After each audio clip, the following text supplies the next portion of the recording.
बायोनोमेनक्लेचर कोई बहुत बड़ा तोप नहीं है। टॉपिक में बच्चे को मिर्गी आने लगता है पढ़ते के साथ कि क्या है। नमस्ते दोस्तों, मेरा नाम है प्रांशु कुमार। मैं यहाँ पे आपके स्टडी को इजी और आपके नंबर को डबल करने आया हूँ। देखिए, आज का हमारा टॉपिक है बायोनोमेनक्लेचर। क्या नाम है? बायोनोमेनक्लेचर। ये टॉपिक में बच्चे को मिर्गी आने लगता है पढ़ते के साथ कि क्या है क्या नहीं है। देखिए, कंसेप्ट को समझना और उसको इजी बनाकर खुद में यूटिलाइज करना ही वही टॉपिक को इजी बना सकता है। कैसे, मैं बताता हूँ। देखो, बायोनोमेनक्लेचर कोई बहुत बड़ा तोप नहीं है। देखो, बायोनोमेनक्लेचर क्या होता है? कोई भी एक कास्ट होता है, जैसे कोई भी पार्टिकुलर जात है। जैसे मैं राजपूत है तो राजपूत एक ठो जात हो गया, ठीक है।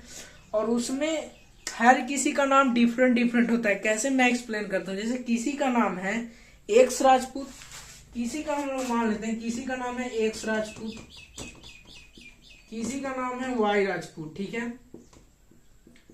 और किसी का नाम है एम राजपूत, ठीक है। ये तीनों तीन तरह का नाम है कि नहीं है? अब देखो, राजपूत तो ये तीनों में सिमिलर है। अब ये तीनों में अंतर हमें कैसे पता चलेगा कि कौन कहाँ का है, कौन कहाँ का नहीं है? तो देखो, डिफरेंस हमारा बता रहा है एक्स, वाई और एम। यहाँ ये एक्स राजपूत है, ये वाई राजपूत है, ये एम राजपूत है। तो जो बायोनोमेनक्लेचर होता है, इसमें दो पार्ट होता है। एक हमारा कंटेन करता है जेनेरिक नेम, एक हमारा कंटेन करता है स्पेसिफिक एपिथेट। अब देखो, ये जो जीनस है ये कॉमन हो सकता है, सब में कॉमन हो सकता है। और ये स्पेसिफिक एपिथेट ही हमें बताता है कि उस ऑर्गेनिज्म का काम क्या है, उसका नाम क्या है और उसका पहचान क्या है। समझने की बात है, ठीक है।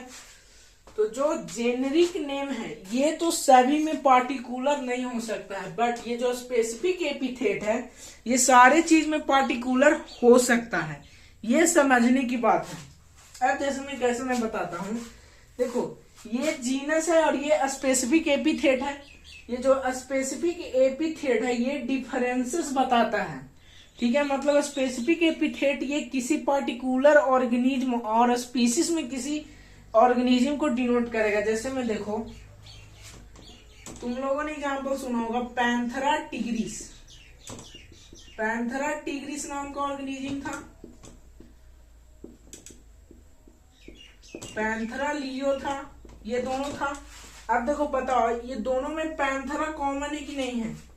ये दोनों में पैंथेरा कॉमन है और टिग्रिस और लियो डिफर कर रहा। तो ये हमें आइडेंटिफाई, जैसे हमें अगर हमें बाघ को आइडेंटिफाई करना है तो पैंथेरा तो दोनों में कॉमन आएगा। अब हमें डिफरेंस कौन बताएगा? ये टिग्रिस बताएगा और ये लियो बताएगा, हाँ कि नहीं? ये दोनों ही बताएगा, ठीक है। टिग्रिस बताएगा और लियो बताएगा। बिल्कुल उसी प्रकार जैसे राजपूत जीनस हो गया, राजपूत को मान लेते हैं हम लोग जीनस, और एक्स और वाई हो जाएगा हमारा स्पेसिफिक एपिथेट, क्योंकि यही तो डिफरेंस बता रहा है कि ये एक्स राजपूत है, ये वाई राजपूत है और ये एम राजपूत है। तो जीनस राजपूत हो जाएगा एक्स, वाई और एम हमारा हो जाएगा ए स्पेशल एपिथेट, क्योंकि यही डिफरेंस बता रहा है कि ये एक्स राजपूत है, ये वाई राजपूत है और ये एम राजपूत है, हाँ कि ना? अब आगे बात समझो। देखो, अब बायोनोमिकल नोमेनक्लेचर को हमारे दिया था कैरोलस लिनस साहब ने। कैरोलस लाया साहब ने हमें ये थ्योरी दिया था बायोनोमिकल नोमेनक्लेचर का। अब देखो, ये जो बायोनोमिकल नोमेनक्लेचर है, ये बायो मतलब क्या होता है? जैसे हम लोग साइंस में भी पढ़े थे बायनोमियल। सबसे पहले हम लोगों ने पढ़ा था बायनोमियल, ट्राइनोमियल पढ़ा था हम लोगों ने मैथ में। तो बायनोमियल मतलब होता है दो। तो बायनोमियल नोमेनक्लेचर का दो पार्ट, पहला जो जीनस को बताएगा और दूसरा जो स्पेसिफिक एपिथेट को बताएगा।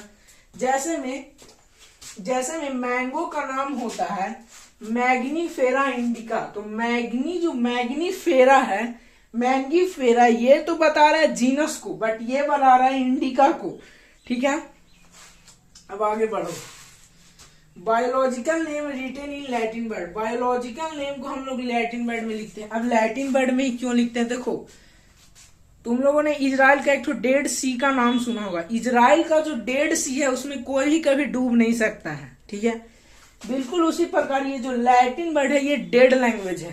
डेड लैंग्वेज कहने का मतलब जो मर गया है, मर गया मतलब जो इंसान कोई भी मर गया, टपक गया, उठ गया, दुनिया से उठ गया, ठीक है, तो उसमें तुम कोई भी हलचल करवा सकते हो? नहीं करवा सकते हो। क्या तुम उसमें कोई भी मेटाबॉलिज्म का रिएक्शन करवा सकते हो? नहीं करवा सकते हो। तुम क्या उसमें नहीं कोई भी काम को करवा सकते हो? नहीं करवा सकते हो। बिल्कुल उसी प्रकार ये जो लैंग्वेज मर गया है, इसमें कोई भी नया वर्ड ऐड नहीं हो सकता है।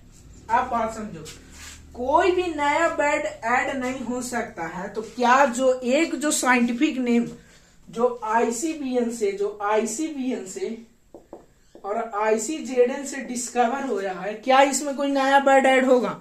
जब कोई नया वर्ड ऐड नहीं होगा तब तक वो हमारा लैंग्वेज डेड रहेगा, कोई नया साइंटिफिक नेम नहीं आएगा।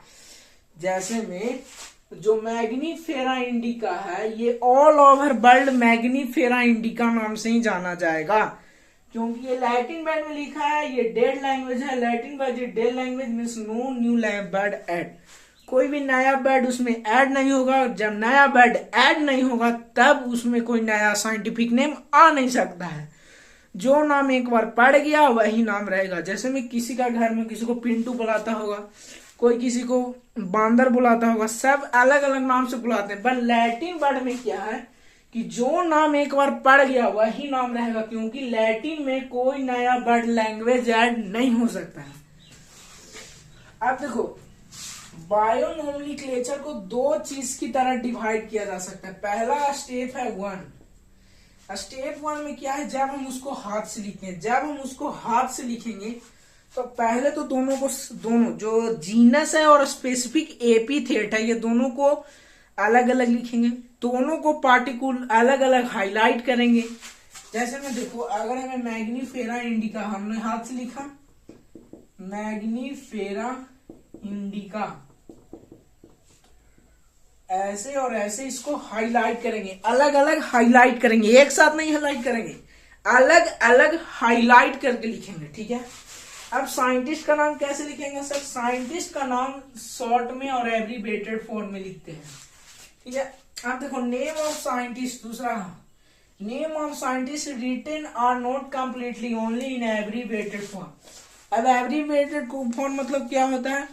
जैसे में एक बहुत बड़ा लग्गा है, लग्गा के काट के 4-5 गो में बांट के छोटा घुसा दिए, छोटा कर दिए, मतलब बहुत छोटा, मतलब एब्रिविएटेड फॉर्म लिखेंगे। जैसे मैग्नीफेरा इंडिका को किसने खोजा था? कैरोलस लीनस ने। तो कैरोलस लीनस लिखने के बजाय सिर्फ हम लीनिन लिख देते हैं, डॉट दे देते हैं, मतलब पूरा नाम लिखने का कोई आवश्यकता नहीं है, ठीक है। वही लिखा हुआ है, name of scientist written completely not only in abbreviated form. For example, Mangifera indica हाथ से लिखा हुआ है, इजीली आइडेंटिफाई करेंगे, ठीक है। अब स्टेप 2 है वेन टाइप्ड इन कंप्यूटर। जैसे किताब प्रिंट हो रहा होगा तो उसको पहले हम लोग कंप्यूटर में टाइप किए होंगे कि नहीं किए होंगे? जरूर किए होंगे। उसको सबसे पहले कंप्यूटर में टाइप किया गया होगा, और जब उसको तुम कंप्यूटर में टाइप करोगे तो कंप्यूटर में जब तुम टाइप करोगे तो उसको इटैलिसाइज्ड फॉर्म में रखते हैं। किस फॉर्म में? इटैलिसाइज्ड फॉर्म में। तो देखो, ये जो टॉपिक है बायोनोमिकल नोमेनक्लेचर, ये बहुत इंपॉर्टेंट है as aspect to NEET exam. क्यों? अब देखो, जो जीनक है और जेनिक है, जो स्पेसिफिक एपिथेट है, ये काफी इंपॉर्टेंट पार्ट हो जाता है, ठीक है। अब देखो, जीनस का जो फर्स्ट वर्ड है वो स्टार्ट होगा कैपिटल लेटर से। जैसे देखो, यहाँ पे देखो मैंने लिखा मैग्नीफेरा इंडिका, तो एम है जो मेरा कैपिटल लेटर है, बट आई है जो स्मॉल लेटर है। मतलब जब हम लोग जब बायोनोमियल नोमेनक्लेचर करेंगे तब उसमें जो फर्स्ट वर्ड रहेगा, वो रहेगा हमारा कैपिटल लेटर, और सेकंड वर्ड रहेगा हमारा स्मॉल लेटर। तो आई होप तुमको ये सारा चीज स्पेसिफिक एपिथेट, फलना चिलना ढेकना, जितना चीज है ये सब समझ में आ गए हो। तब तक के लिए जय हिंद।